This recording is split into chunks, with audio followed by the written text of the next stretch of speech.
Bismillahirrahmanirrahim. Assalamualaikum warahmatullahi wabarakatuh. Alhamdulillah hamdan syakirin hamdan hamidin hamdan yuafi ni'amahu wa yukafi mazidah. Ya Rabbana lakal hamdu kama yanbaghi li jalali wajhikal karim wa 'azimi sultanik. Allahumma rzuqna al-ikhlas, Allahumma rzuqna al-istiqamah, Allahumma rzuqna al-husnul khatimah wal maut fi sabilillah. Alhamdulillah, berbahagia sekali Allah Subhanahu wa taala mengizinkan kita berjumpa dan bertemu di hari Jumat, hari yang penuh dengan kemuliaan, hari yang banyak fadilah-fadilahnya, keutamaan-keutamaannya, dan kali ini kita akan bahas tentang inspirasi cahaya Quran. Inspirasi cahaya Quran ini jilid 1 ya. Nah, karena yang namanya inspirasi cahaya itu dari Quran itu bertebaran, kita nggak tahu ya banyaknya. Dan ini adalah dalam rangka kita menghindarkan diri dari ungkapan Ibnu Abbas. Jadi Ibnu Abbas itu berkata, Ibnu Mas'ud ya, dia mengatakan bahwa di masa kami adalah orang-orang, di masa kami mengalami yang namanya susah menghafal. Tidak gampang menghafalkan Quran, tapi kami diberi kemudahan yang luar biasa mengamalkan dan memahami Quran. Kata Ibnu Mas'ud, akan datang suatu masa di mana kalian sangat mudah ya menghafalkan Quran, ya sangat mudah membaca Quran, tapi kalian susah memahaminya, apalagi mengamalkannya. Nah, jadi kita ini upaya kita, ya. Dan ternyata kalau di Quran itu kan ayat yang pertama adalah Iqra. Iqra artinya baca. Baca untuk orang yang mukallaf, yang udah dewasa, bukan bacanya anak TK SD, anak TK yang baru belajar baca. Ya. Misalnya dia baca kaitannya dengan kaki kuda. Mungkin anak-anak kecil yang masih umur 2 tahun nggak tahu apa kaki kuda. Ya. Tapi baca yang dimaksud di dalam Quran surah Iqra ini adalah al-alaq ini adalah baca, pahami, amalkan. Ya. Nah, ini yang kadang-kadang kita cukup baca Quran. Dan Anas bin Malik juga berkata bahwasanya rubba talil Quran ya wal Quran yal'anhu. Boleh jadi ada orang yang hari-hari 24 jam tuh baca Quran terus, tapi 24 jam juga Quran melaknatnya. Kok bisa? Ya iya, karena dia hanya baca sampai di tenggorokan aja, ya. Tenggorok kayak telan makanan, habis itu aja. Enggak dijiwai, apalagi diamalkan. Nah ini makanya saya keliling di kajian apa saja, materi saya inspirasi cahaya Quran, ya. Karena ini adalah cara kita bersama, ya. Cara kita bersama untuk melindungi diri dari memang perkataan Rasulullah nanti di hari kiamat. Ya Rabbi, inna qaumi ittakhazu hadzal Qur'ana mahjura. Wahai Allah, wahai Tuhanku, sesungguhnya kaumku menjadikan Quran itu adalah sesuatu yang ditinggalkan. Kita nggak meninggalkan tilawahnya, nggak meninggalkan tafsirnya, alhamdulillah. Tapi banyak kita meninggalkan pengamalannya, pemahamannya. Karena nggak mungkin kita bisa mengamalkan kalau kita nggak paham benar. Ya. Mungkin kita akan bertahan 1-2 hari atau 1-2 minggu kalau kita nggak paham. Tapi kalau kita paham, itu bisa lama. Ya. Nah inilah cara kita. Saya mengambilnya dari seorang ulama bernama, dia anaknya seorang ulama juga, namanya ayahnya namanya Umar Asy-Syankiti. Kalau ini anaknya bernama Ahmad Abdullah Asy-Syankiti. Dan juga dari Profesor Abdul Mun'im, pakar tafsir dari Mesir. Ya, 2 ulama ini saya gabungkan materi ini. Kenapa saya ngambil? Karena saya tertampar-tampar dengan materinya. Ya, jadi mau namparin orang juga, gitu ya. Maksud saya biar punya teman juga, ya. Sama nggak ketamparnya? Sama banget gitu misalnya. Kan enak kalau sudah ada punya teman seperti itu. Artinya banyak peluang-peluang amal soleh yang kita bisa lakukan bersama. Karena memang konsepnya itu tidak ada orang yang lebih pintar dan pantas beri nasihat, dan gak ada juga orang yang dia lebih bodoh terus gak pantas beri nasihat. Semuanya harus bisa saling nasihat menasihati. Bahkan kan Bani Israel itu dihancurkan oleh Allah. Kenapa? Ala lisani Daud dilaknat. Karena la yatanahawna an munkarin ma fa'alun. Karena udah hilang dari masyarakat mereka yang namanya amar ma'ruf nahi munkar. Nah, tapi konten daripada isi amar ma'ruf nahi munkar itu adalah pahami dulu ya, apa yang mau dilarang, apa yang mau disuruh. Nah, inilah. Saya ngambilnya dari surah Al-Asr ya. Surah Al-Asr. Mungkin kita semua sudah pernah baca dan sering udah hafal ya surah Al-Asr ini. Dan bahkan menurut para Dr. Abdullah As-Syakiti, dia mengatakan bahwasannya surah Al-Asr ini diantaranya 3 surah as-sulasiyah, as-surah, 3 surah yang pendek ya. Itu surah Al-Kautsar, surah Al-Asr, dan surah An-Nasr. Ini 3 surah.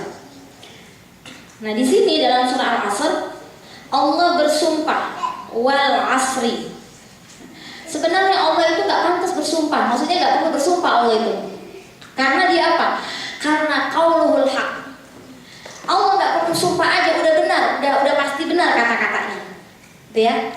Tapi ternyata yang paling sering banyak sumpahnya Allah tentang sesuatu itu sumpah tentang waktu.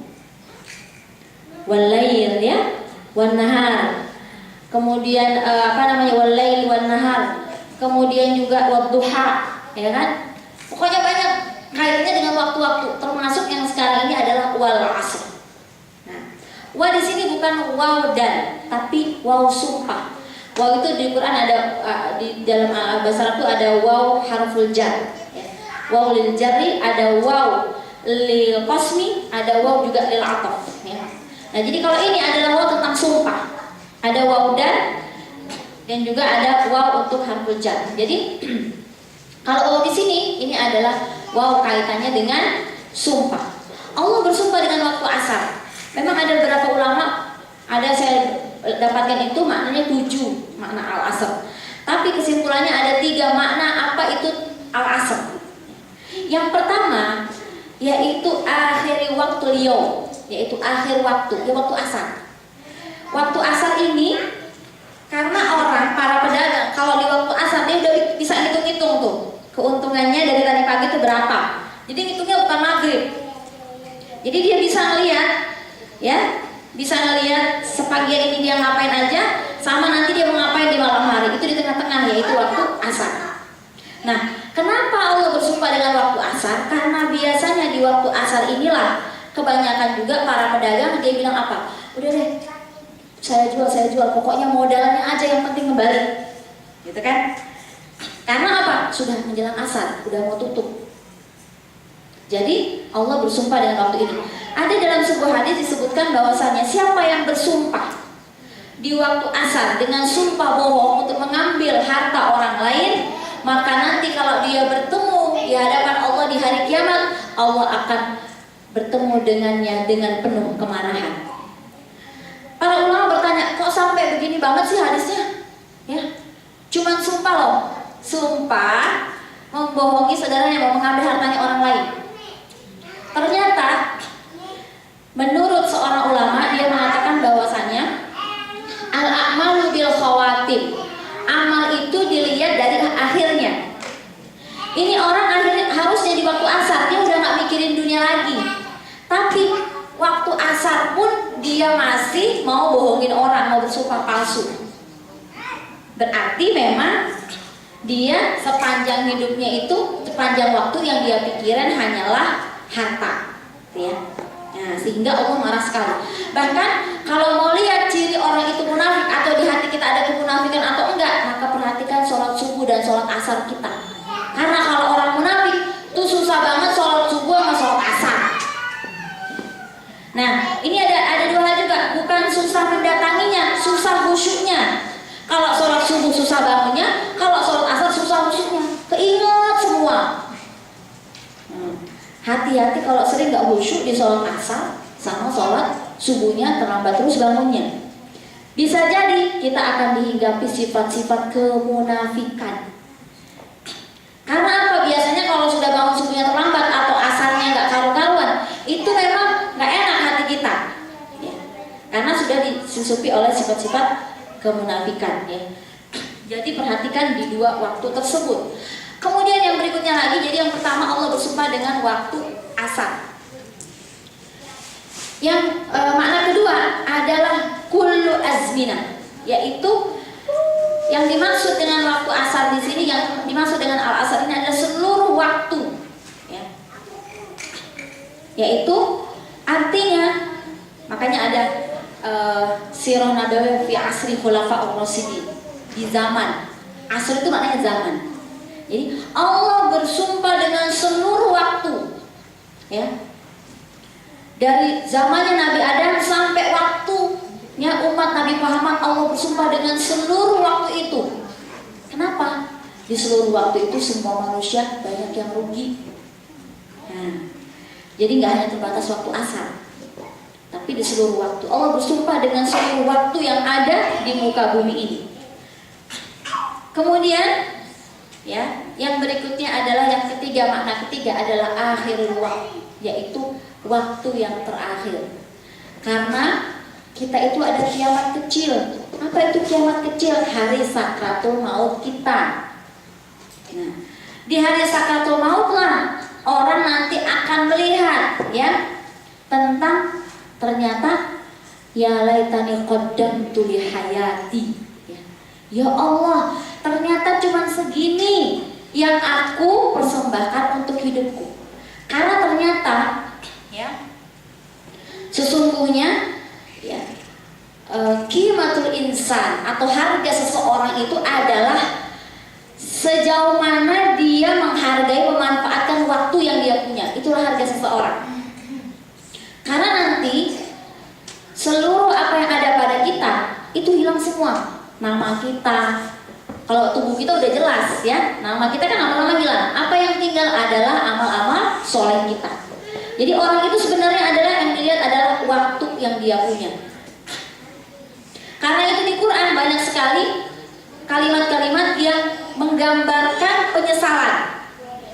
Orang di surga aja menyesal, kan, laisa yatahasar alul jannah ila ala sa'atin marrab bihim lam yazkurullah. Tidaklah orang nanti di surga itu menyesal kecuali ada satu waktu selama dia di bumi ini, di dunia ini, dia nggak zikir sama Allah. Itu di surga aja menyesal. Orang bertanya, kok bisa di surga masih menyesal? Iya, sebab surga itu bertingkat-tingkat. Dia nggak bisa naik tingkatnya. Kenapa? Dia nggak menyesal karena nggak sempat kemana-kemana. Tapi marrat bihim lam yazkurullah. Ya, tidak ingat kepada Allah Subhanahu wa Ta'ala. Tapi juga pemahaman zikrullah perlu kita pahami sama-sama, ya. Orang yang dia menolong orang lain meskipun nggak sedang bertasbih, dia juga sedang zikrullah. Orang yang melayani anaknya dengan baik, dia juga sedang zikrullah. Bukan hanya subhanallah pukulin anaknya. Nah, paham, ya? Jadi kan kadang-kadang zikrullah itu berarti zikir aja terus ada. Amal soleh itu juga zikrullah. Karena nggak mungkin orang bisa beramal dengan mungkin kecuali dia sedang ingat. Ngapain dia beramal? Gitu, ya. Karena saya ketemu penjual nasi kuning, dia bilang, ampihan aja aku sama lakiku. Kenapa, Bu? Nyamakan aja tasbihnya tuh hari-hari. Jadi ternyata suaminya ini bangun malam, jam 2 malam, sholat malam sampai jam 4 tidur. Nanti istrinya jualan, ya, dia kemudian start mulai subuh, habis sholat subuh tuh tidur sampai jam 10. Nanti bangun tinggal sholat duha, ya. Bilangnya, memangnya aku makan tasbih sama zikirmu itu nggak kuat aku. Lebih baik aku jualan nasi kuning, cerai suaminya, karena kamu ke masjid aja makan zikirmu, makan tasbihmu. Karena orang kayak gini nggak benar juga, ya, dia salah memahami yang namanya zikir. Nggak mungkin Bu anak sekolah dibayar pakai tasbih, ya. Anak sekolah dibayar pakai doa. Maksudnya itu ada duitnya dulu baru pakai doa, gitu, ya. Nah, jadi ini pemahaman-pemahaman yang perlu kita pahami. Makna zikrullah di sini adalah, makanya penduduk surga, ya, itu dia akan menyesal atas satu waktu yang nggak sempat ingat Allah. Ingat Allah ini zikirnya ada dua, ya, zikir lisan, zikir jawari, amal soleh. hebat juga ibu, lagi nolongin teman di rumah sakit, ya, tapi ibu zikir juga, berarti dapat dua-dua. Ya. Kemudian yang berikutnya lagi adalah orang nanti akan misal laula akhortani la as-saddaqo. Nah, dia akan menyesal, coba bisa diundurkan waktuku, aku pengen sedekah. Ini ayat di surah Al-Munafikun. Kok bisa? Ternyata orang munafik itu sedekah juga, Bu. Tapi sedekahnya kalau waktu lapang, lagi seneng aja, lagi punya hajat aja. Kalau lagi nggak seneng, dia mah nggak sedekah. Padahal urusan sedekah itu bukan miskin dan kaya. Urusan sedekah adalah urusan orang beriman. Ya, artinya apa? Saat susah kita sedekah, bisarra wa dharra, juga saat senang. Ya. Nah, jadi dua-duanya kita berusaha untuk sedekah. Nah, kemudian ternyata nanti kalau orang sudah meninggal dunia, yang disebutkan dalam Quran, la'alli a'malu sholihah fima tarakt. Coba aku bisa beramal soleh karena masih banyak yang tarakt, masih banyak yang kutinggal-tinggalkan, mau aku lakukan. Tapi banyak betul yang masih kutinggalkan. Itu pada saat sakaratul maut. Dan ternyata kan setan itu mengalir majrad dam, ya, mengalir di seluruh aliran tubuh kita, bahkan semua kita ini punya setan, punya korin dalam tubuh kita. Ya.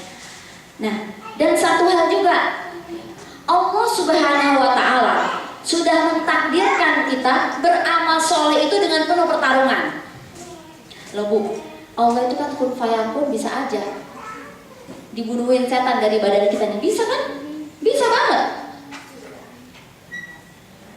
Gak ada yang pernah menyaksikan kekuatan Allah urusan dengan setan. Artinya setan ini kalau Allah mau, Allah ambil aja. Gak ada setan di tubuh kita, bisa banget. Bahkan di seluruh umat manusia. Dan Allah juga bisa mengambil seluruh hawa nafsu kita, ya gak? Bisa. Tapi kenapa? Di antara hikmah Allah Subhanahu wa Ta'ala, kita disuruh beramal soleh, tapi amal soleh kita di tengah pertarungan hawa nafsu, pertarungan setan. Dan ternyata perlu kita pahami juga bahwa setan itu pada dasarnya dia nggak kuat, dia bersembunyi. Ya, jadi kalau kita lagi ingat Allah, dia sembunyi, nggak berani dia. Hanya saja dia cari-cari saat ketika kita ghaflah, ketika kita lalai. Biasanya kelalaian ini gara-gara hawa nafsu kita. Hawa nafsu kita. Makanya di Quran itu selalu bukan dimulai oleh setan, dimulai dulu dari kita. Sebagaimana walaqad ahidna ila adama fanasiya falam yajid lahu azma. Ya. Jadi sudah diingatkan kepada Adam, kemudian dia lupa. Nah, akhirnya dari lupa itu, dari ghaflah itu, lalai itu, kemudian akhirnya dia azamnya kurang, ya, azimahnya kurang. Akhirnya masuklah setan. Jadi setan itu ibarat, kalau saya bisa gambarkan, kayak kucing, ya. Kucing itu ada ikan, lagi ada kita, misalnya ya, lagi ada kita, dia sembunyi, ya. Lagi kita keluar, datang dia ngambil itu. Artinya dia mengambil kesempatan. Makanya kenapa satu ibadah yang mensyaratkan itu harus banyak, itu adalah zikrullah, ya kan? Wadhkurullaha dzikran katsiran. Karena kalau kita ingat Allah, dia khonasa, dia sembunyi, ya. Tapi kalau kita lupa sama Allah, langsung was-wasa, dia kemudian langsung mengganggu kita, ya. Sampai kemudian dari was-wasa, ya, dari cuman bisik-bisik sampai kita betul-betul melakukan kejahatan itu. Kalau sudah kita melakukan, dia berlepas diri, ya. Dia bilang dia tidak melakukan itu, ya. Aku tidak, ya, melakukan kesesatan tersebut. Sebagaimana kalau kita lihat dalam surah Qaf, ya, surah 50. Coba ibu buka surah ke-50. Itu ada kata-kata setan yang dia untuk urusan amal soleh kita ini, dia mengatakan bahwa bukan dia yang menggoda, ya, bukan dari dia gitu. Jadi ketika dia sudah goda kita berhasil melakukannya keburukan itu, sebagaimana di sini di surah 50 ya, surah Qauf ya. Kemudian qala qaridu rabbana ma atghaitu. Setan yang menyertai mereka berkata, "Ya Tuhan kami, aku tidak menyesatkannya, tetapi dia sendiri yang berada dalam kesesatan yang nyata." Ayatnya ini ayat ke-27. Rabbana ma atghaitani ya. Rabbana ma atghaituhu walakin kana fi dhalalin ba'id. Jadi setelah kita digoda, berhasil kita melakukan keburukan itu, setan bilang, "Aku enggak melakukan itu, dia sendiri tersesat." Jadi ini Bu hikmahnya. Nah, yang repot tuh gini. Kita beramal soleh, gimana tuh Bu? Kalau orang sedang dalam pertarungan, tapi dia nggak merasa kalau dia dalam peperangan, kira-kira kalah terus atau menang terus? Hah? Ini peperangan loh, gitu ya. Udah dilempari panah, dilempari macem-macem, tapi nih yang perang ini nggak ngerasa kalau dia di medan peperangan, pasti kalah terus. Makanya kenapa pandangan itu adalah panah daripada panah syaitan. Pandangan. Kenapa? Dia sudah memanah hati kita, merusak hati kita. Jadi sebenarnya kita ini udah berdarah-darah, banyak betul bekas-bekas setan. Cuma masalahnya kita sendiri nggak sadar kita sedang perang. Dan ini adalah hikmah dari Allah Subhanahu Wa Taala. Kita beramal soleh di tengah peperangan, peperangan hawa nafsu kita, peperangan setan. Ya. Karena itu kenapa ada hadis tentang wanita soleha. Manakah yang lebih utama ya Rasul? Bidadari surga atau wanita di dunia? Rasul dengan yakin mengatakan yang lebih mulia adalah seorang wanita soleha yang ada di dunia daripada bidadari surga. Kok bisa? Karena malaikat dia nggak diciptakan dengan penuh pertarungan. Misalnya gini, kayak malaikat kan dia nggak punya hawa nafsu, nggak ada setan.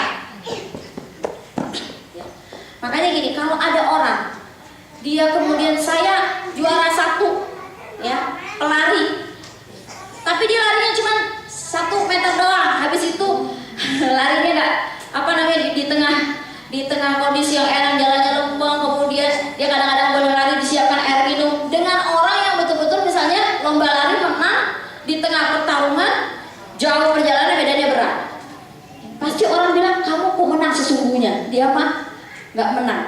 Itulah kenapa kita kemudian lebih hebat daripada bidadari surga kalau kita soleh. Sebab apa? Kita berjuangnya bisa soleh seperti malaikat itu di tengah perjuangan. Kalau malaikat enggak, ya. Dan karena itulah walidzalika khalaqahu, kita diciptakan untuk itu, untuk pertarungan itu. Tapi sayangnya Allah kepada kita nggak dibiarin begitu aja. Diturunkan Al-Quran ya, kemudian kita diberikan Rasul nggak ada para nabi, ada para ulama, bahkan ya kewajiban kita semua itu adalah amar ma'ruf nahi mungkar, ya kan? Kemudian Allah sudah menyediakan buat kita. Jadi ternyata kita ini memang dari tanah, yang mengikuti tanah itu adalah hawa nafsu. Nah, tapi Allah kemudian memberikan yang namanya ruh. Yang mengikuti ruh adalah akal. Nah, karena itu kemudian kita jangan selalu bermain perasaan-perasaan kita, tapi harus juga menggunakan akal pikiran kita untuk memahami setiap ayat itu. Karena gini, misalnya kita berburuk sangka sama orang, kita kalau pakai perasaan nggak bisa maafin dia tuh. Tapi kalau kita pakai akal, berdasarkan ilmu yang saya dapatkan, orang memaafkan tuh begini. Itu lama-lama turun tuh kondisi perasaan kita yang tadi pakai perasaan hawa nafsu kita menurun. Tapi kalau kita ketemu lagi teman yang pakai hawa nafsu juga, iya sekalian aja lu. Jadi tadi datang dengan bara api, pulangnya jadi kompor, ya, bawa api, kebakar. Jadi kita perlu pahami bahwa kita ini beramal soleh di tengah pertarungan yang luar biasa hebatnya. Jadi sadarilah kalau kita tiap hari itu perang dalam senyap, ya. Kenapa? Karena Allah mentakdirkan syaitan itu tak tampak. Makanya itulah makna ta'awuz. A'udzubillahi minasyaitonirrajim. Kenapa? Karena sebenarnya ya, ketika orang mengatakan auzubillah, dia menyadari bahwa pertarungan dengan setan itu nggak ada yang bisa nolong kecuali Allah. Ya. Jadi dia puncak tawakalnya merasa tawakal dengan Allah Subhanahu wa taala, kaitannya dengan hubungannya dengan setan. Karena dia melihat kita, bahkan subhanallah, dalam perkataan ulama, setan itu 24 jam gangguin kita tanpa pernah bosan. Kita kan kadang-kadang bosan juga, ya. Kadang-kadang iman turun, kadang naik. Kalau setan tak pernah bosan, heroik terus. Ya, kalau bahasa kita apa namanya? Semangat perang Badar terus dia. Semangat 45 terus. Kita kadang-kadang semangat perang Badar, kadang-kadang juga ya nggak seperti itu. Sehingga itulah kenapa kemudian di sini nanti ketika yang dimaksud Allah bersumpah dengan akhir waktu kita, la'alli a'malu sholihah fi ma tarak. Ya. Nah, berikutnya adalah tentang hari kiamat. Artinya yang dimaksud Allah bersumpah dengan hari kiamat, bahwa nanti hari kiamat orang-orang akan menyesal kenapa dia banyak tidak melakukan kebajikan. Dan kemudian Allah melanjutkan dengan lafi khusrin. Jadi di sini ada 3 kata yang merupakan lam taukid. Wawnya sumpah, la-nya itu juga lam taukid. Kemudian apa? Wal asri innal insana lafi khusrin. Jadi wal asri inna itu adalah harfu taukid. Tentang inna adalah inna tentang penguat. Kemudian lamnya juga, jadi ada 3 penguatnya. Allah bersumpah demi ya waktu, sesungguhnya semua manusia sungguh-sungguh rugi. Nah, yang menarik di sini, kenapa bukan ala khusrin tapi fi khusrin? Kalau hidayah biasanya ala hidayah. Kenapa? Karena hidayah itu mengangkat orang seperti dia berada di sebuah safina, sebuah apa namanya? Safina itu kapal, diangkat. Tapi kalau di sini lafi khusrin maknanya adalah begitu orang manusia banyak sekali, lafi khusrin itu dia diliputi oleh misalnya di dalam laut. Gimana kalau dalam laut? Berarti kan dia bukan di atasnya laut ya. Beda kemana kalau di atas laut dengan di dalam laut. Di dalam itu betul-betul dia dilingkupi oleh air, ya. Nah di sini juga makna daripada khusrin ini adalah bahwasanya semua manusia itu dilingkupi oleh kerugian yang luar biasa dari segala sisi. Dan yang menarik, surah Al-Asr ini diapit oleh surah At-Takasur sebelumnya sama surah Al-Humazah setelahnya. Dan di Quran itu selalu ada kaitan antara surah sebelumnya sama surah setelahnya. Nah, ternyata yang membuat orang itu banyak berada dalam kerugian gara-gara adalah at-takasur. Pertama, berbanyak-banyak, berbangga-bangga tentang harta. Ya. Yang kedua, ya, adalah al-humazah. Al-humazah itu sering mengumpat dan mencela orang lain, ya. Tujuannya apa? Karena dia juga malan wa addada, suka ngitung-ngitung harta. Jadi berbuat keburukan kepada orang lain, satunya mengejek orang lain, satunya berbangga-bangga karena cintanya terhadap dunia. Bahkan dalam hadis Rasul, sesungguhnya ya akan selalu ya ada 2 hal yang akan selalu muda pada diri manusia. Apa itu? 2 itu adalah cinta terhadap dunia dan panjang angan-angan. Jadi ini bukan saya yang bilangnya, Rasul. Jadi ustaznya gitu juga, iya. Saya gitu juga, iya. Bisa sekali, sama. Jadi kita dalam hadis Rasul ya, kamu usiamu boleh tua, tapi ingat loh, ada 2 yang gak pernah tua dalam dirimu. Panjang angan-angan sama cinta dunia. Ini Rasul yang bilang.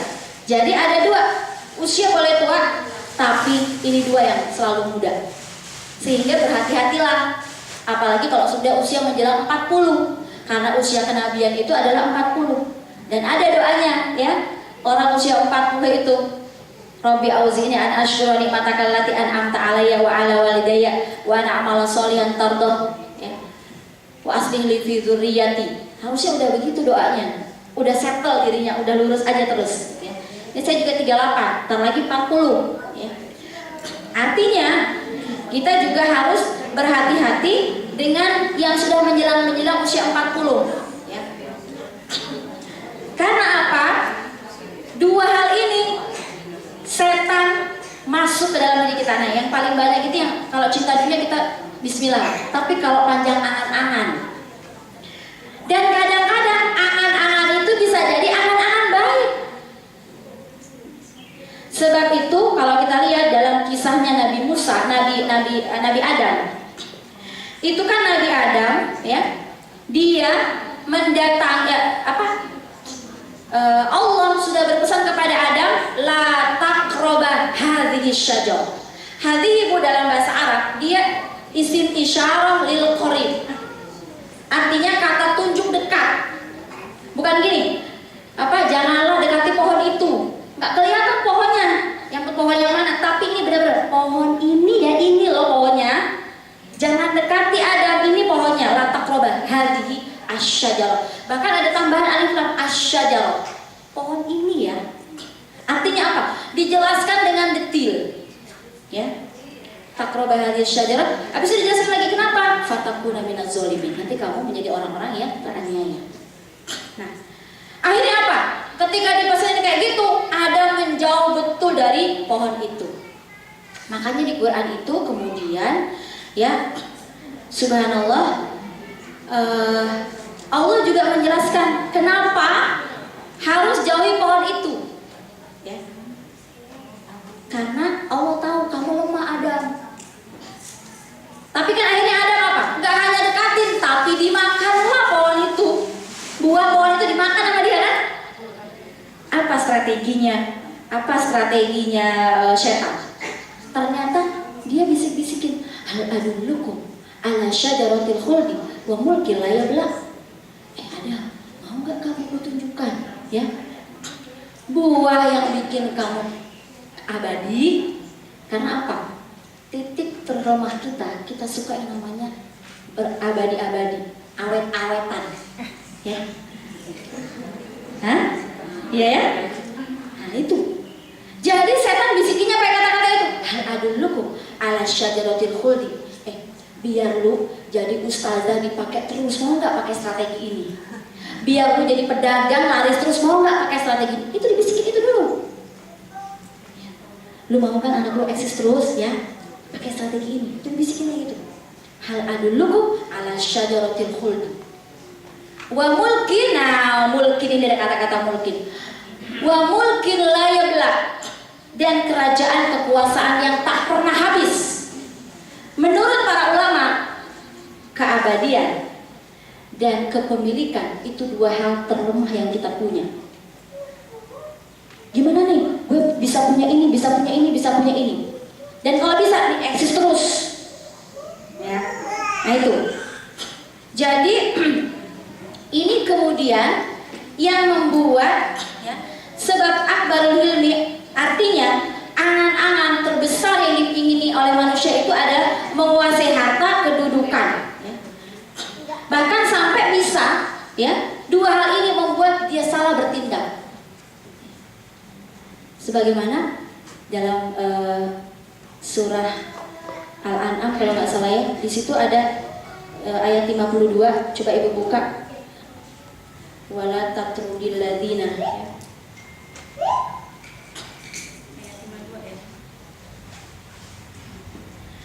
Ya Bu, ayat 52 surah Al-An'am surah ke-6 ya.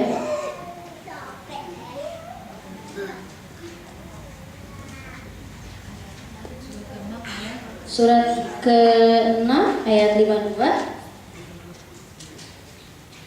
Ya, di situ ada firman Allah. Wala tatrudil ladzina yad'una rabbahum bil ghadati wal 'ashyi yuriduna wajhah ma 'alaika min hisabihim min syai'in wa ma min hisabika 'alaihim min syai' fatatrudahum fatakuna minadh dhalimin. Janganlah kamu Muhammad mengusir orang-orang yang menyeru Tuhannya pada pagi hari dan petang hari. karena mereka mengharapkan keridhoannya. Kamu tidak memikul tanggung jawab sedikit pun terhadap perbuatan mereka dari mereka, dan mereka tidak memikul tanggung jawab sedikit pun terhadap perbuatanmu. Jika kamu mengusir mereka, sungguh kamu termasuk orang-orang yang zalim. Jadi ayat ini Bu, ini apa? Cita-cita keinginan Rasul, tapi kemudian dibisikin oleh setan. Ya, jadi kisahnya ini apa? Yaitu ketika Rasulullah sedang duduk santai bersama beberapa orang mukmin yang dianggap rendah dan miskin oleh kaum Quraisy. Dalam riwayat itu Khabbab bin Arad, Bilal bin Rabah, Ammar bin Yasir, ya, dengan para budak itu Rasul lagi duduk. Kemudian datanglah beberapa pemuka Quraisy hendak berbicara kepada Rasul, tapi mereka gak mau duduk bersama-sama Rasul. Kenapa? Karena bahkan mereka minta mengusulkan, usir dulu tuh para budak. Gue baru mau ngobrol sama kamu ya Rasul. Usir dulu tuh budak-budak, baru kamu mau duduk bersama kamu. Akhirnya kemudian apa? Sehingga mereka dapat berbicara kepada Rasulullah, dan Rasul sudah berniat. Ya, dijelaskan oleh Allah tentang ini dalam surah Al-Hajj, sama juga ayat 52. Ya. Dan ini bukan sebuah hal yang tiba-tiba ya, tapi surah Al-An'am 52 jelaskannya juga di surah surah 52 juga penjelasannya, yaitu surah Al-Hajj ya Bu, surah 22 Ibu lihat. Artinya apa? Orang soleh saja dia bisa kemasukan godaan setan. Sebagaimana Rasul juga, walaupun Rasul itu selalu dibimbing ya. Makanya apakah kata Rasul semua orang itu ada qorinya, ada setannya? Apakah engkau juga ya Rasul? Iya. Tapi aku kemudian fa'aslama, sudah diislamkan, sudah tunduk kepada aku, sehingga tidak ada yang disuruh kecuali yang baik. Kayak begini, tapi kemudian diluruskan lagi oleh Allah. Nah, kalau kita lihat, dapat Bu ayatnya Bu, surah 22 ayat 52. Wa ma arsalna min qablika min rasulin wala nabiyyin illa idza tamanna alqa syaitanu fi umniyati fayansahullahu ma yulqi syaitanu summa yuhkimullahu ayatihi wallahu alimun hakim. Kami tidak mengutus seorang rasul, ya, ada nabi sebelum Muhammad, melainkan apabila ia mempunyai suatu keinginan, setan pun memasukkan godaan-godaan ke dalam keinginannya. Ya. Jadi yulqi syaitan fi umniyati. Kemudian apa? Namun Allah menghilangkan godaan yang dimasukkan setan itu. Allah akan menguatkan ayat-ayatnya. Allah Maha mengetahui, Maha bijaksana. Ini. Jadi Rasul sempat mengusir, tapi cepat diluruskan oleh Allah. Wala tatrudil ladzina yad'una rabbahum bil ghadati wal asyi. Nah, jadi apalagi kita Bu. Dan hati-hati, orang soleh itu insya Allah penyakitnya udah mulai kurang. Tapi setan masuk lewat jalur ujub, ya, merasa gurur, tertipu dengan ilmu kita, dengan apa yang kita punya, dengan kesolehan yang kita punya. Makanya Imam Syafi'i dia cara ngobatinya itu gini selalu. Kalau dia ketemu siapapun di muka bumi ini, mau orang kayak apa bentuknya, dia selalu bilang dia pasti lebih baik daripada aku. Karena yang paling tahu dia di hadapan Allah hanyalah dia sendiri. Aku juga yang paling tahu tentang diriku nanti hanyalah Allah. Dia nggak pernah menjustifikasi. Nah, walaupun di sini Bu, ini kaitannya dengan orang-orang yang jelas-jelas beriman. Bukan dengan ketemu dengan korun, ketemu dengan ini kemudian enggak. Jadi jangan dipakai juga semua. Ya. Artinya kita tetap dengan musuh Islam yang sudah jelas-jelas, jangan kita bilang dia lebih baik daripada kita. Artinya itu ada babnya tersendiri, bahaya juga. Akhirnya nggak usah perang deh, dia lebih baik daripada saya gitu ya. Ini babnya adalah untuk sesama kaum muslimin. Ya. Kemudian kalau kita lihat di sini ya, bahwasanya ada ayat lanjutannya Bu. Untuk apa Allah menjadikan godaan yang ditimbulkan setan itu sebagai cobaan? Godaan ini sebagai cobaan buat siapa? Buat orang yang dalam hatinya ada penyakit dan orang yang berhati keras. Ya. Jadi hati-hati buat cobaan untuk kita. Orang-orang zalim itu benar-benar sangat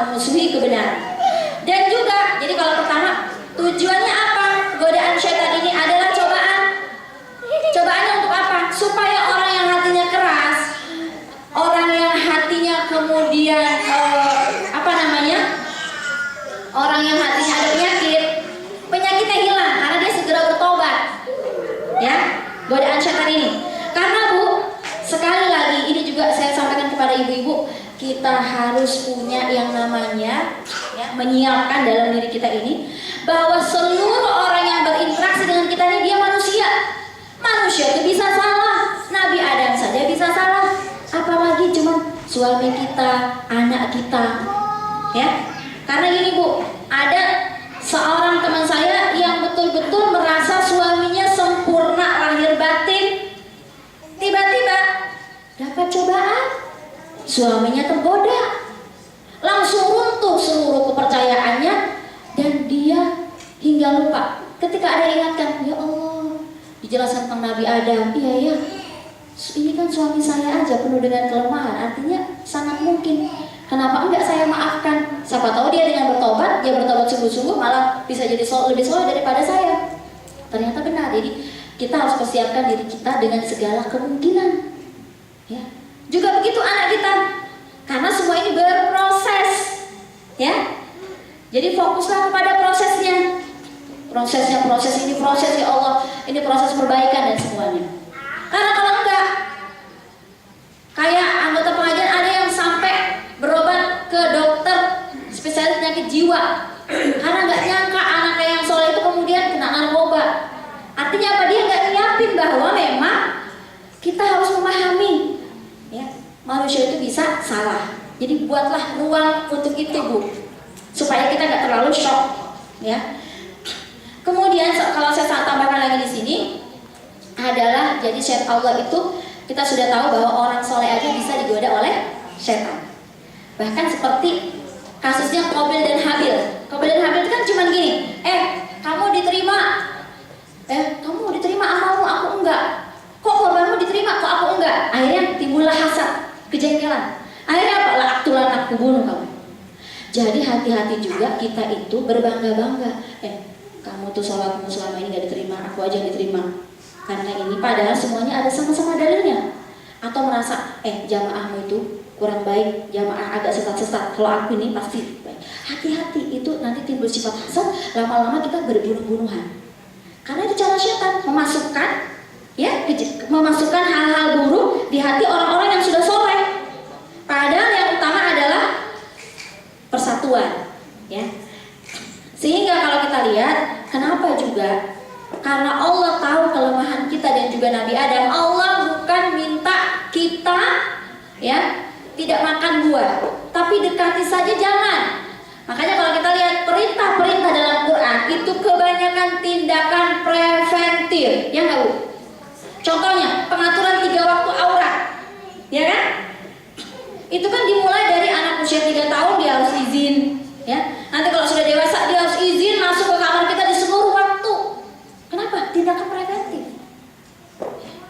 Nggak langsung. Makanya juga di Quran itu selalu wala taqrabuz zina, bukan jangan berzina, tapi dekati zina aja jangan. Dekati aja jangan. Kenapa? Karena aku tahu akulah yang menyusun tubuhmu, akulah yang menyusun ruh dalam dirimu, kamu tuh lemah. Ya? Banyak loh Bu kejadian kemarin saya pas lagi ngisi pengajian, Bu hati-hati Bu, jaga pandangannya karena yang banyak selingkuh tuh juga bukan gadis-gadis tapi ibu-ibu. Ada yang nangis di situ. Ternyata apa? Dia lagi jatuh hati sama lelaki lain yang udah berkeluarga juga. Karena suaminya sering berangkat, ya, dinas. Artinya apa? Memang sekarang ini kita harus berhati-hati dengan yang namanya bisikan-bisikan syaitan yang sudah luar biasa. Dekati aja jangan. Tetap Bu, kita sudah berkeluarga gini, ya, karena dia bilang saya nggak pakai baju seksi loh ustazah, saya berjilbab rapi. Iya Bu, setan itu juga bisa datang, ya. Artinya saya nggak pakai baju seksi, sudah saya nggak menarik perhatian orang. Tapi kok bapak itu juga tergila-gilanya sama saya. Tuh banyak sekretarisnya di orang-orang cantik di sampingnya dia nggak tertarik. Iya Bu, semakin ibu soleha, dia semakin jatuh hati. Ya. Jadi hati-hati buat yang suka ke pengajian dan tetap hati-hati dengan yang namanya laki-laki. Sebab kalau dia nggak jatuh hati sama kita, kita bisa jatuh hati sama dia. dan itu sudah jadi jalannya syaitan. Sehingga mendekati aja nggak boleh. Termasuk Bu, inna ba'da dzanni ism. Kita kan bukan langsung, Allah itu bukan langsung larang jangan bergibah, tapi dimulai dari apa? Jangan berburuk sangka dulu. Kenapa? Karena gibah itu sudah berat sekali. Jangan mulai api-api di awalnya, buruk sangka aja jangan dulu. Ya, seperti itu. Sehingga selalu karena apa? Aku tahu kelemahanmu. Kalau sudah buruk sangka, udah dalam satu detik kamu ngobrolin orang lain udah jatuh ke gibah, lebih berat. Wa tahsabuna hayyina wa huwa indallahi azim. Ya. Jadi sekali lagi di sini kalau kita lihat sampai ke orang soleh saja, ya itu bisa kemudian setan memasukkan bisikan-bisikan ke dalam hati kita. Karena itulah kemudian buat kita, sebagaimana juga Ibnu Mas'ud dia mengatakan, aku suka sekali ilmu itu tersebar dan tidak tahu siapa yang menyebarkannya. Aku lebih suka. Dan Ibnu Mas'ud juga mengatakan, aku ingin setiap orang, setiap kaum muslimin di muka bumi ini memahami ayat Quran seperti persis yang aku pahami. Kan nggak ada kedengkian, hatinya betul-betul bersih. Sebagaimana yang saya sharing juga di WA, ada seorang ulama yang dia bersama dengan muridnya, satunya kurang penglihatan, satunya buta. Ada dua jalan, ya. Kata muridnya, kata gurunya, kita pisah aja jalannya. Nanti kasihan orang nyeritain kita. Ngapain tuh orang buta gadein orang yang kurang awas matanya, ya. Terus katanya muridnya, ya udah biarin aja, orang kan kalau nyetain kita dapat dosa. Kata gurunya, kamu nggak boleh berpikir begitu. Kalau bisa tuh dia nggak nyeritain kita dan kita juga tidak menjadi bahan untuk diceritakan orang lain. Jadi gimana ya guru? Ya udah jalan masing-masing. Kamu jalan-jalan itu, aku jalan-jalan ini. Kita selamat dari dibicarakan orang lain juga selamat dari membicarakan kita. Ya. Jangan kita biarin aja, gitu ya. Nah, uzilah, kalau bisa semuanya selamat seperti kita. Kalau bisa semuanya paham tentang ayat itu seperti yang kita pahami. Nah, selanjutnya kalau kita lihat juga subhanallah, jadi hati-hati bahwasannya yang menjadi sumber kerugian kita adalah orang-orang terdekat kita. Makanya juga di Quran itu ya ayyuhalladzina amanu ya, hati-hatilah innama amwalukum wa auladukum ya aduwwal lakum. Bahwasanya sesungguhnya harta kita ya, kemudian anak kita, pasangan kita, dia bisa menjadi musuh. Sebab apa? Kerugian itu paling banyak didapatkan oleh teman-teman kita sendiri atau ada yang di sekitar kita. Jadi inilah pemaknaan kenapa surah Al-Asr diapit oleh At-Takasur, kemudian setelahnya Al-Humazah. Ya. Selanjutnya adalah di sini ada kata-kata gimana Bu kalau misalnya di seluruh kelas ini, di seluruh ruangan ini semuanya nggak lulus, berarti banyak yang nggak lulus atau banyak yang lulus? Banyak yang nggak lulus. Beda kalau di seluruh di ruangan ini semuanya lulus kecuali dikit. Nah, kalau surah Al-Asr pakai kata-kata yang pertama, seluruh manusia itu rugi, berarti yang nggak rugi sedikit, ya kan? Nah, kecuali sedikit. Artinya kita perlu hati-hati, kita semua bisa terancam oleh kerugian itu, siapapun kita. Nah, yang menarik juga, tadi kan Allah bersumpah dengan wal asri, innal insan, sesungguhnya manusia dalam kerugian. Itu pakai apa? Kata-kata mufrad kan Bu? Sesungguhnya manusia ketika dia menjadi insan saja sendirian dia rugi. Harusnya kan ayat berikutnya illal ladzina amanu, kecuali orang-orang yang alladzi amana, orang yang satu orang yang beriman. Tapi enggak. Setelah kecuali, Allah langsung pakai lafaz jamak. Illal ladzina amanu. Bukan illal ladzi amana. Ya. Kenapa? Ternyata menurut para ulama bahwasannya keimanan seseorang itu justru terlihat dengan jelas ya ketika dia bersama-sama, berjamaah, berkelompok, bersahabat, berkumpul. Makanya saya sudah sering jelaskan, Bu, jangan bilang kita ini sabar kalau kita tinggalnya di hutan. Jangan bilang kita ini pemaaf kalau tinggalnya di padang pasir, nggak pernah ketemu orang.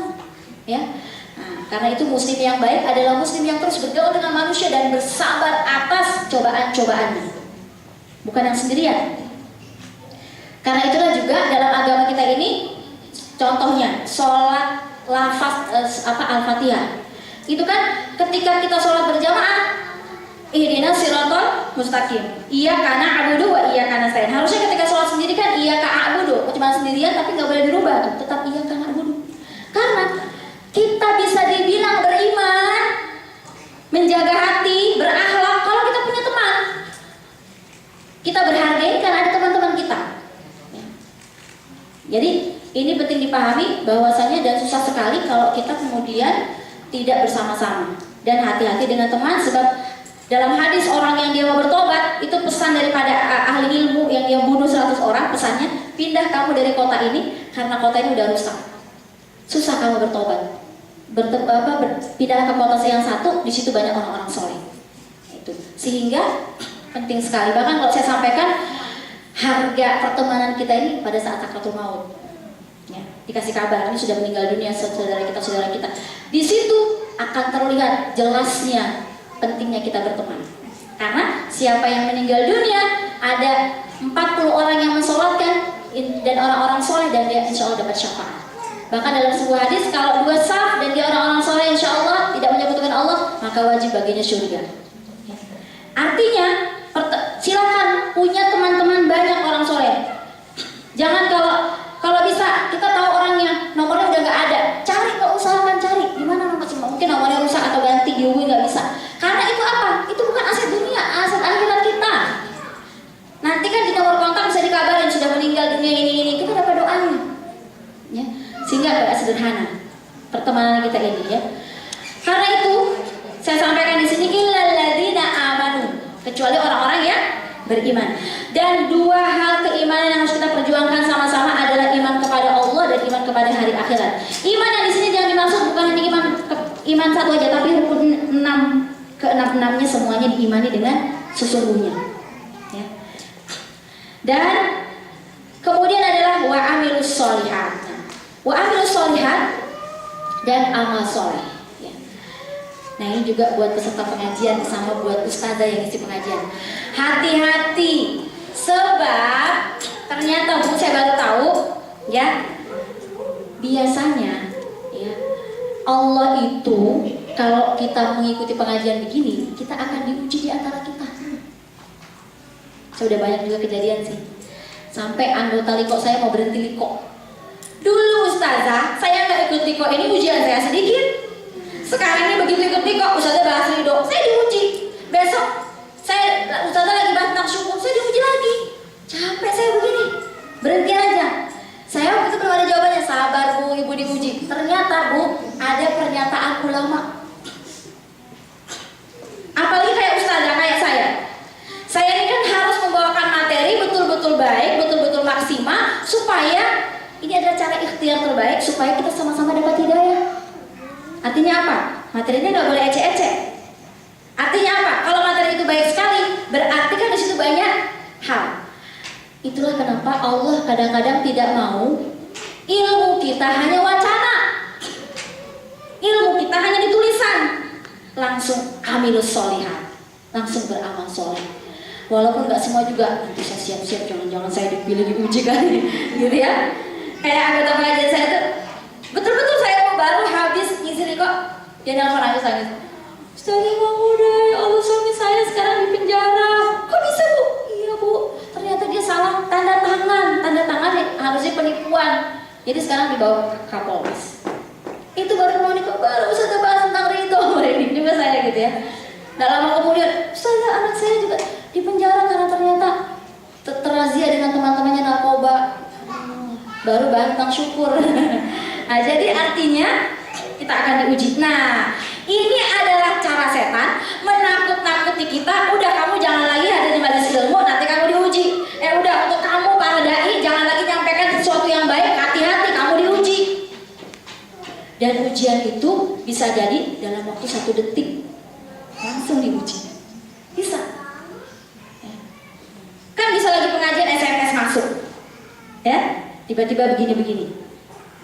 Jadi ini adalah cara setan untuk mengganggu kita. Tapi juga ini adalah cara Allah agar iman kita teruji, agar